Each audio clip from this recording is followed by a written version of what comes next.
Hey there. Thanks to those patrons that have purchased one of these very recently. And if you've bought one of these from me, I will have supplied this to you with a piece of watercolour paper and also a couple of embellishments like this, a couple of gems or something maybe I put in with it. And the idea is that you decorate this cover and then stick it on and it becomes your own personal book. Why bother? Why not just use the book plain like that? Why not just do that? Because I don't think it's as inspirational. And from an art therapy point of view, you need to make the experience of going into flow something where you just feel like it's dedicated practice and it's for the improvement of you. So when we go to do a course or university or college or school even, maybe we're too young to appreciate it, to be honest, we know we're bettering ourselves. So if you decorate this in a mindful way, in a purposeful way, that means that every time you pick it up, you know that you made the cover, it's yours, and you're going to fill it. And then when you've filled it, you're going to get another one. And these dots we've talked about before are great because whenever you do any work at all, when you step back away from it and look back towards it, you can't see the dots because you're looking at the writing. Okay, so my inspiration for you today to making this something that you're really proud of is by adding a watercolour wash like this. I've done a video previously on making a bookmark, so do refer back to that. Basically, I got a paintbrush. The bigger the better, yeah? Something like that's good, but something like this is equally good. Something that absorbs a lot of water, and then dip it in some water, wet the paper all over, and then you might need to just go like that to see if you can see how much water's on it. And do all of this without sticking it on the cover first. The reason I say this is because if you make a mistake or you're not pleased with it and you want to try again, you can flip it over and try again on the other side. It's very thick paper and you can't see through it. So in doing so, you're not going to reveal that you messed up the first time. You'll know, but it'll be your little secret, okay? So don't stick the cover on the book first. Only do it separately. And then when you're happy with it and it's dry and the next day, and leave it till the next day, trust me, even if you think it's dry, it probably isn't, then stick it on. And you've got 2 goes, all right? I like to embellish them by putting something that sticks out so that it's just a bit more than a normal book. So back to this method. Wet the paper, okay, with clear water, and then get some. You can use poster paints actually if you really have to, or watercolour sets. If you're already quite creative, you've probably got your hands on some watercolour somewhere in the house. So then just get your paintbrush and go into your colour, your watercolour, whether it's pans or whether it's on a palette, and then pick up quite a lot of paper and drop it into the water, and you'll see it start to make patterns, and it might make you feel nostalgic or remember school and when you experimented with artwork. And you see what I've done here? I've dropped yellow on here, then I've washed my brush, got some pink and dropped that on there, and then gone to purple and so on. Don't mess with it, don't fiddle with it, just drop it in. And even if it looks a bit crazy and a bit dark, just leave it on a windowsill. If you're really impatient, you can dry it with a hairdryer, that's okay. But it does tend to mess with the movement on the water. If you just leave it to sit on the water and soak in, you get some really cool, you get some really cool patterns like this, you know, it really is cool, okay? And then it mixes as well on its own. Look, I've got that dirty because I've been using my pad too much. Oh no.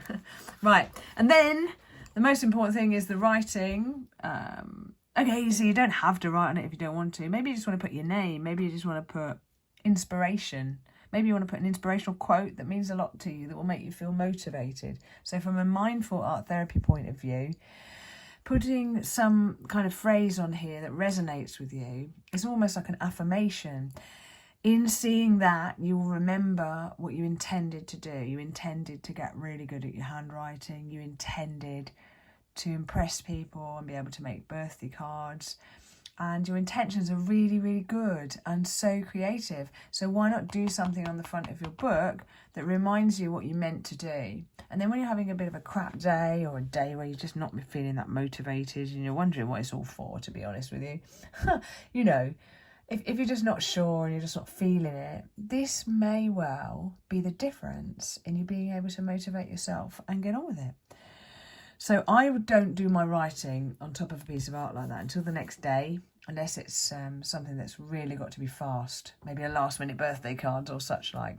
So if you really need it to be bone dry before you do this writing, otherwise the black will bleed into the colour. Even if you think it's dry, it's probably got a moistness about it.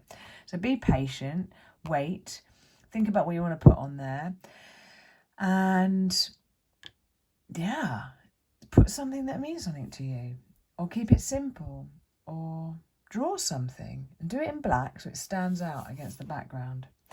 Now this is natural writing. I haven't tidied it up afterwards, but we've spoken before about tidying things up by using a fine liner at the end.